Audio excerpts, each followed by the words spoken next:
કે ભાઈ સનાતનના નામે લોકો એટલા કટ્ટર કેમ થઈ જાય છે? માની લ્યો એ બાબા છે, તો એ બાબા એ ખુદ જવાબ આપશે. એના સમર્થકો શા માટે જવાબ આપે છે? કારણ કે એના સમર્થકોને પ્રશ્ન જ નથી પૂછવામાં આવ્યો.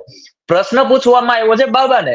તો જો બાબામાં એટલી શક્તિ હોય તો એ ખુદ જવાબ આપી શકે ને, કે ભાઈ પેલા કહે કે ભાઈ સડક તો સળિયો પકડવાનો છે, બરાબર? તો બાબા એમ કહે કે ભાઈ હા વાંધો નહીં, લાવો હું પકડી લઉં. અથવા ન પકડી શકતા હોય તો પણ એ જવાબ આપે. કેમ કે આપણી ખાસ કરીને ગુજરાતની તો ઠીક છે, પણ સૌરાષ્ટ્રની ભૂમિ એવી રહી છે, સાધુ સંતોની ભૂમિ છે.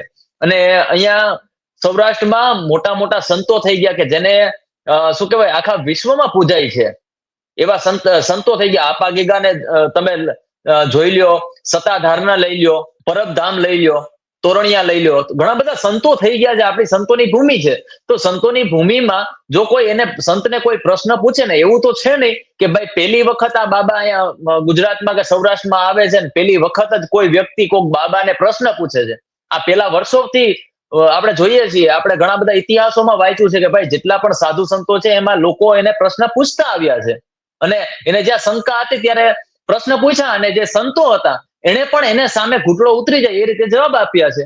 તો આમાં સનાતનના નામે ઉગ્ર થવાની કે ગાળાગાળી સુધી પહોંચી જવાની, ધમકી આપવાની ક્યાં જરૂર પડે છે?